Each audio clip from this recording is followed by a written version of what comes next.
I know it's only October, and part of you wants to ignore the fact that Christmas is even on the horizon. But there it is, that little niggle in the back of your mind. You see the shops start to fill up with Christmas goodies, the adverts are creeping in, and somewhere deep down you already feel it. That quiet voice reminding you that there's going to be so much to do. You tell yourself it's still too early, but at the same time, that mental list is already forming. The gifts, the food, the planning, all swirling around in the background. And it's that mix of excitement and mild panic that we all know so well. But before you even start on the to-do list, there's one small but often overlooked step we should all take, one that has the power to change everything about how we feel in the season ahead.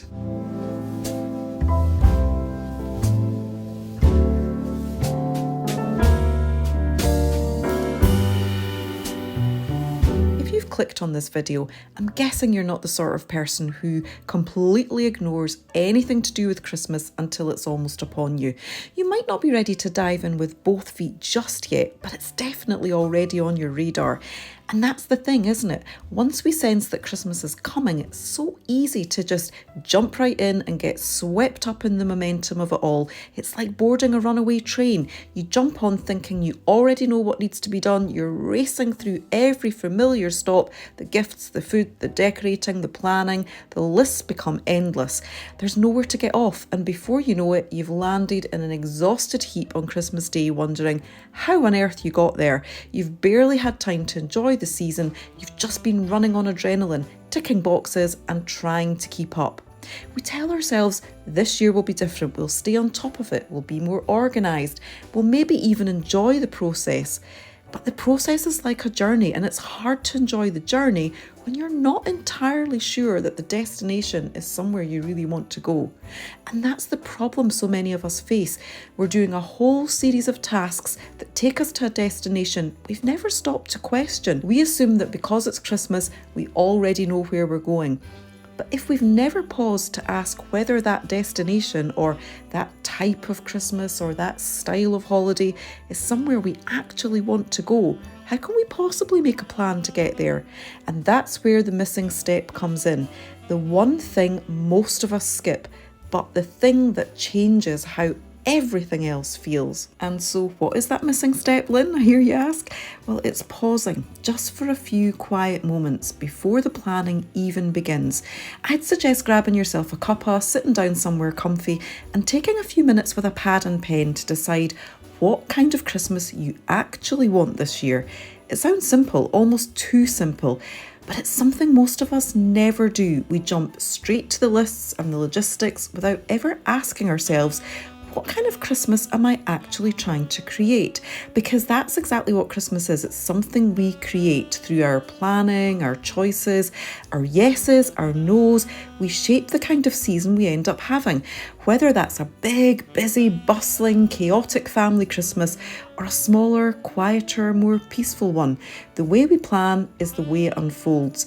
And the truth is, most of us have never stopped to think about that. We've simply repeated what we've always done, what's expected of us, what tradition dictates, or what we see everyone else doing, without realising that we do actually have a choice.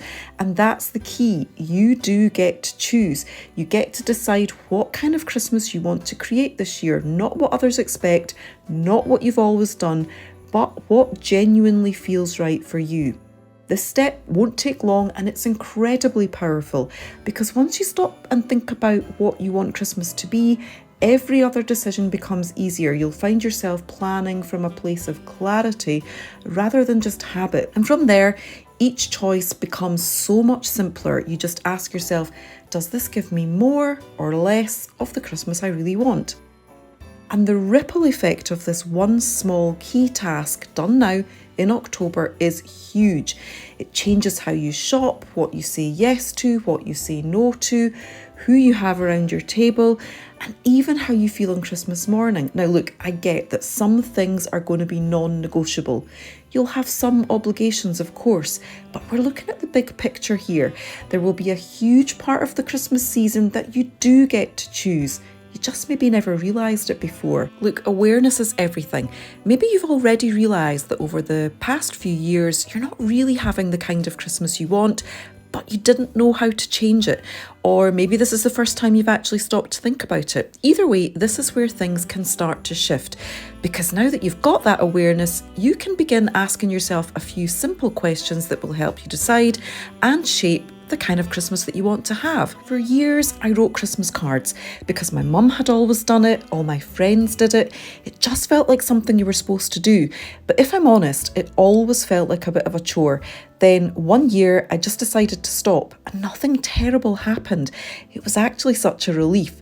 And the same goes for Boxing Day. For years, we'd fill it with social plans and activities.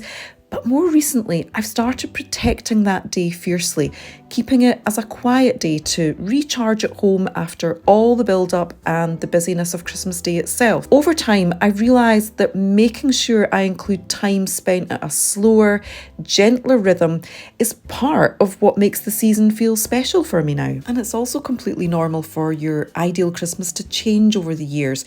What feels right at one stage of life might not feel the same a decade later, and that's okay. The things that were important to me when my kids were little are much less of a priority now that we have a much more adult-focused festive season. And that's the beauty of it. Your ideal Christmas can evolve right along with you. So let's take a look now at how you can work out the kind of Christmas you'd love to create this year. This video is the first in a little Christmas series I'm creating, all about helping you get more out of the season.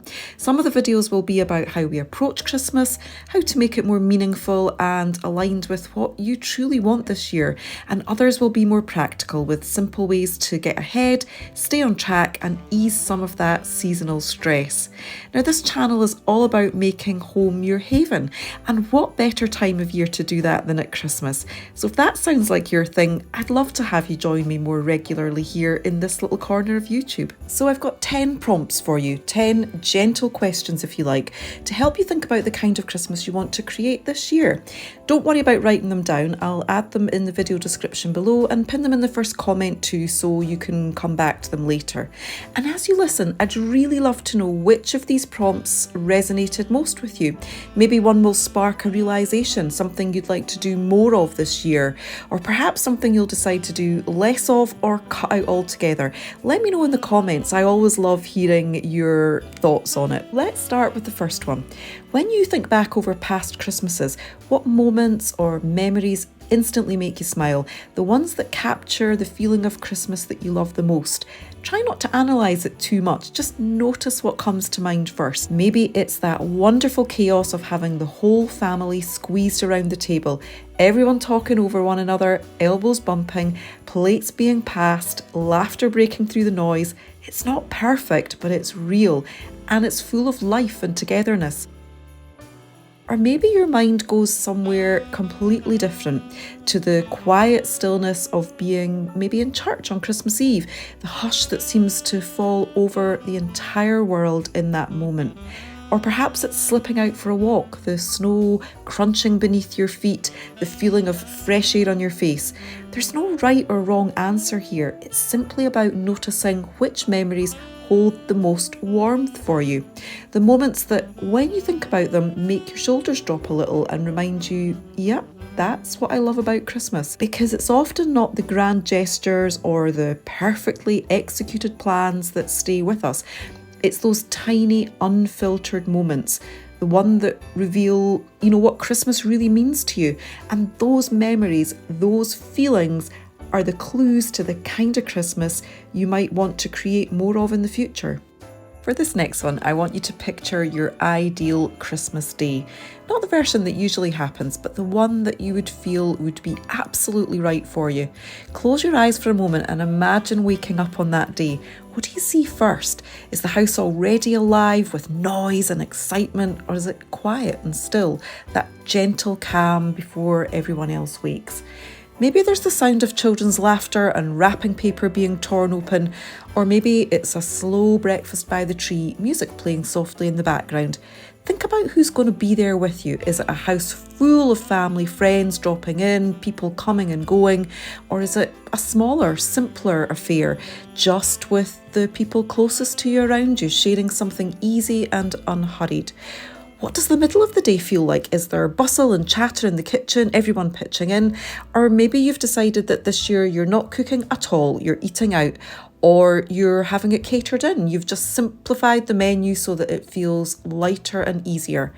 And how do you spend the afternoon? Are there board games and laughter? Or is it time outdoors, a walk in the crisp air, or curling up on the sofa with a film? And as the evening comes, what brings the day to a close? Is it full of energy and company? Or does it wind down into soft lights, candles, peace and quiet? Let your imagination run riot and wander through every part of that day, because when you can picture what your ideal Christmas day looks and feels like, not just in logistics but in the emotion of it, you begin to see the small shifts that could just bring you closer to it. Now, let's think about your home at Christmas. If you could design the look and feel of it completely from scratch, what would it be like? Is your style more traditional, greens, golds, warm candlelight, and that timeless sense of comfort? Or do you like it big, bright, bold, and full of colour? Maybe you're drawn to something simpler and more natural with soft textures and gentle light. But it's not just about the style or colour, it's also about how your home feels. Maybe you've realised over the years that you've accumulated so many decorations that putting them all out has started to feel more like a chore than a joy. Perhaps you don't have the time or the energy you once did, and this is the year to pare things back, to simplify and still make it feel special but with a lot less effort. Or maybe it's the opposite. Maybe this year you've got a little more time or a renewed sense of creativity and you'd love to go a little bit further, decorate a bit more, try a new colour palette, or maybe finally get some lights or greenery outside. There's no right or wrong here. It's simply about noticing what feels right for you now, because the way your home looks and feels at Christmas should serve you, not exhaust you. And when it reflects the season of life you're in, that's when it truly feels like a haven. If you think about the weeks leading up to Christmas, what kind of pace, routines or traditions would make it feel like the perfect run-up for you, the way you'd ideally like December to flow before the big day? For some people it's all about the bustle, Christmas shopping trips, carols playing in every store, a wander through the markets with friends, or visiting the Christmas lights in the city and just soaking up that festive atmosphere. For others it's the opposite, slowing things down, keeping the diary lighter and making time for quiet evenings by the fire, wrapping gifts peacefully, or just watching a favourite Christmas film without feeling rushed. Maybe you love hosting small get-togethers or baking with the family, or perhaps this year you'd rather just delete a few things from your to-do list entirely to free up time to actually enjoy the season instead of racing through it. Try to picture your ideal December, not the one filled with pressure and endless tasks, but the one that lets you truly savour it. The sights, the sounds, the small pauses that make it feel magical, because the lead up to Christmas sets the tone for the whole season. And when you shape it with care, whether that means more sparkle and celebration or more calm and breathing space, it changes everything about how the season feels. If you could remove or delegate anything about Christmas, something that typically drains you, overwhelms you, or just steals that ideal feeling, what would it be? Maybe it's the endless card writing, the frantic last-minute food shop, or the mountain of gifts that take days to wrap. Perhaps it's hosting duties that just leave you exhausted before the big day even arrives. We've all got those parts of Christmas that feel more like obligation than joy. The things we do simply because we've always done them. But sometimes stepping back and asking, do I really need to be doing this, can be the most freeing question of all. Could you maybe share the load with someone else? Buy in part of the meal instead of cooking everything from scratch. Skip the full-on decor in the one room that no one really ever sees, or even just stop doing something altogether that no longer adds any meaning to your Christmas. Remember, simplifying isn't caring less, it's making space for what actually matters, because when you consciously release the things that drain you, you create room for more of what restores you. And that's really the whole point of this exercise, to stop running Christmas on autopilot and start shaping it with a little bit more thought, care and intention. What are the things that are important enough to you that they are truly non-negotiable? Maybe it's including some faith-based activities, or maybe it's simply making sure that you're free to watch the children in their nativity play. Those small traditions that quietly root the season in something deeper. Perhaps it's being with family, even if that means travelling across the country, or keeping up a long-held Christmas Eve ritual that everyone in the family looks forward to year after year. It might be something simple but sacred to you, a Christmas Day walk, maybe it's baking with the grandkids, or a particular dish even that's always part of your festive meal. The truth is, these non-negotiables are the anchors of our Christmas, the pieces that make the season feel grounded and whole for you. So take a moment to ask yourself now, which parts of Christmas truly matter, no matter what else changes? Because when you're clear on those few essential things, it becomes so much easier to let the rest bend, shift, or just fall away, and your whole season feels lighter because of it. Where might you need to set some gentle boundaries this Christmas? Take a little time now to think about all those areas that are most likely to test your time, your patience or your energy once the festive season begins. Because when you see those moments coming, it's so much easier to handle them with kindness and confidence. You know, maybe you're a really talented baker and every year you find yourself saying yes to every bake sale, charity event or festive gathering that needs a homemade contribution, even when you're already stretched. Or perhaps there's that lovely but disorganised family member who always seems to need a last-minute rescue, a lift, a shopping trip, or something collected on their behalf. And before you know it, your whole afternoon disappears. Think about those moments now. How could you plan ahead so that you can protect your peace while still being kind? Maybe it's preparing a few polite responses in advance, a gentle, I'd love to help, but I'm completely at capacity this week. Or offering an alternative that works better for you. Boundaries don't have to be harsh or defensive. In fact, the best ones are just simply thoughtful and clear.